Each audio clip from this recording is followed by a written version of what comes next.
A little over a year ago, I made a guide for Arena in FFBE, but at the time, I was also a new player, so I was still figuring out how the game worked. So I think it's time to update my guide, and the big question is, should you be doing Arena at all?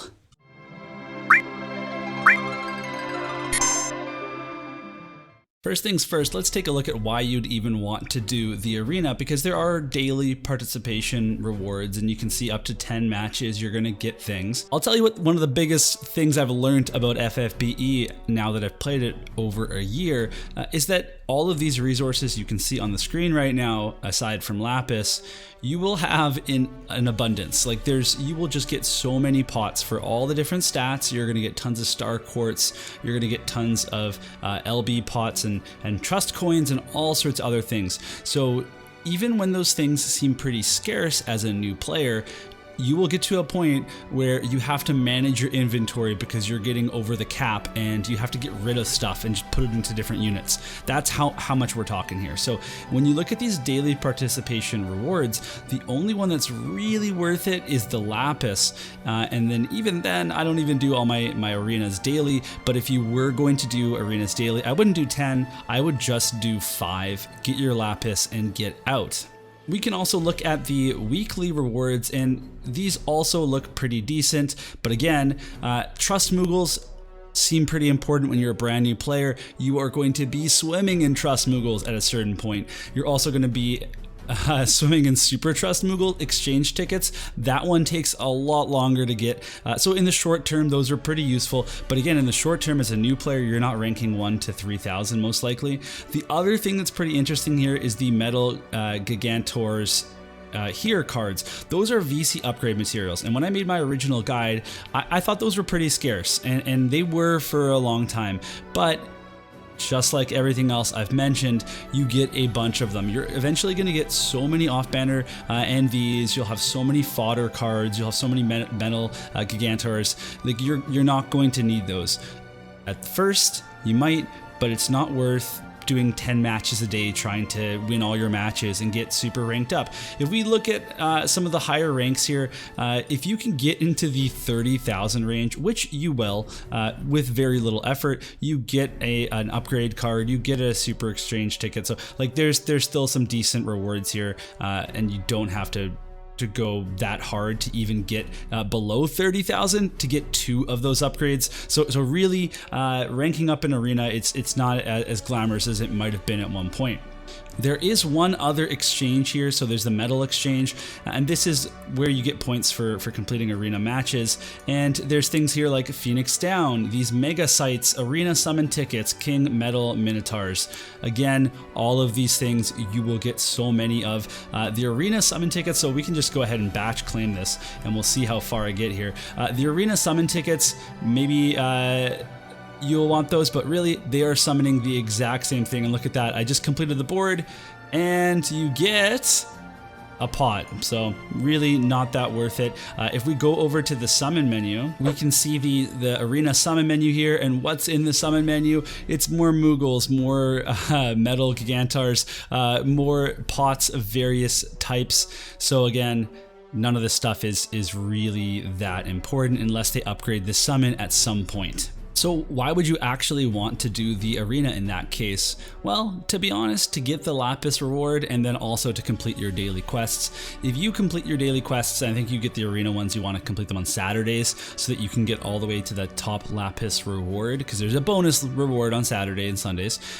Then you'll rank fairly high and you'll be able to get some weekly rewards too. So, I mean, it's not really that much of an investment.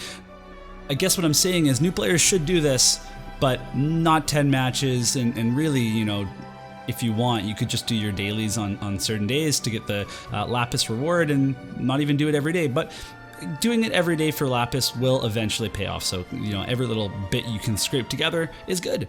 Alright, so this next part of the video is for new players. If you don't know how the arena works, basically every single week there's going to be a new set of rules. They're going to forbid certain attacks or certain skills, and that might affect your party composition in some way. There's also going to be bonus units, so we can check out. The bonus units are always the new banner units, and then some random lower rarity units that you can slot in if you really want. You just need the one bonus. You don't need multiple bonus units, so if you're trying to rank up, then you can just slot one of these new banner units in and try to rank up as high as you can. When you fight in the arena, the damage is capped at 999, so you're not going to be doing the big damage that you see in PvE quests. So it's a little bit different in terms of taking out other units because they can still have lots of HP, and people can still use things like magic tanks and physical tanks. When you're building a team in the arena, you're going to want to think about a few things. So there are some options available that will make this a little bit faster, and that's kind of what I'm going to share right now. So the first one is a TDH team. That is a true double hand team. All of these units have one double-handed weapon equipped, and the reason that we do this is because it gives you this nice accuracy modifier, and it makes sure that if you go into an arena battle that there isn't a unit with a bunch of evasion that you can't hit, and you just waste all of your time trying to kill this unit, trying to get out of the battle. So all of these units have a true double hand weapon equipped, and that allows them to have an accuracy bonus. So that's the first strategy. Now, all of these units have the same chaining family, so we have absolute mirror of equity, except for my tank, of course.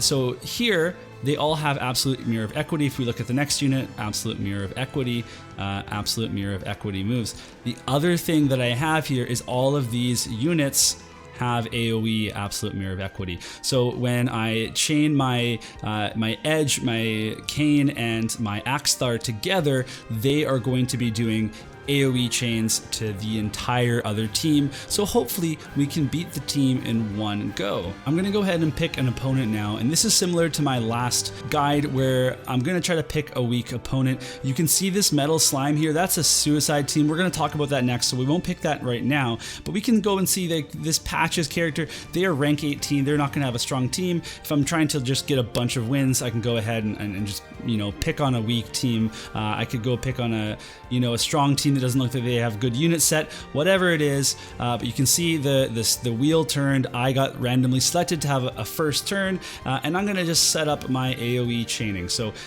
we have AoE here, and if you want, what I am actually going to do, I'm gonna go and change that. Is I'm actually going to put a ice imbue on, so everyone is going to be elemental chaining. Go ahead and chain those guys together, and there we go, taking out the entire team in one go, and that's a very fast way. We can use the repeat button next fight to be able to clear a team. Now, your second option, if you really just want to cruise through arena, is to make a suicide team. So we can see here, if I go to my next team, that I have this level 1 golem. He has 518 HP, and that's very important because I have him equipped with the Subservient, which at the beginning of every fight is going to do 2,000 damage. Now, in Arena, damage scales down, it's capped, so it can't actually do 2,000 damage, it's actually only going to do 800 damage, so you have to make sure that you have a unit that only has 800 or less HP. If it's somebody else, then this suicide team won't actually work. Now, what the point of this suicide team is for me to just run into here's a huge, rank player. We're gonna run in here, and if they go first, they'll kill us. We'll be over. We'll be out of here. If I go first, my unit will sacrifice itself. The match will be over. We can go straight into the other match. It's the fastest way to quickly get into a match, quickly get out of a match, get to your 5 matches played for the day, get your lapis, and get on out of there. Here's an example where I go first. Before I can even select an action, my unit's died and I am out of the battle, ready to go into the next one, get through my 5 matches as quickly as possible. Now, if you're interested in where I get the Subservient materia from, it's from the 5-star Delita. So if you're a new player, you might not want to use your 5-star select tickets on him right away, but if you've been around for a while and you want to try the strategy, then you can go ahead and grab that. There's also a curse ring that a lot of people use. moves, and it actually takes place before your opponent gets to select any moves. So you can just get out of the match even quicker, but it's a limited event item, so I don't have it. But if you have it, you could use that as well.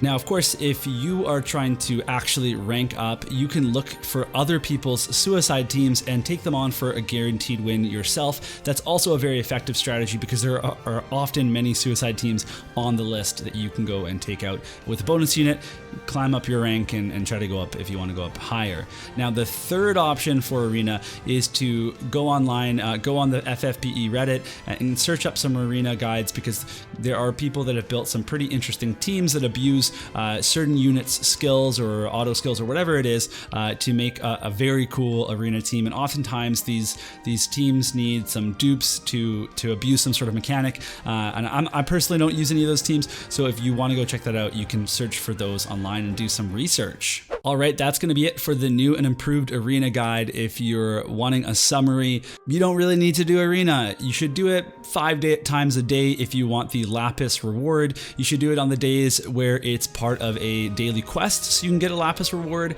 But if you're thinking about the ticket options, if you're thinking about the weekly rewards, it's really not that big a deal. Even in the beginning, when you have nothing, you're going to get so many items throughout playing FFBE if you stick with it. So this really isn't an important source of items for you.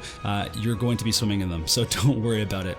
Now, if you have any questions about the Arena, just comment in the video and I'll be sure to answer them. You also can jump on the Discord, because we have an FFBE help channel. And if you're a veteran player and you have any advice for Arena as well, please, again, you can share that down below in the comments. Otherwise, we'll see you all in the next video.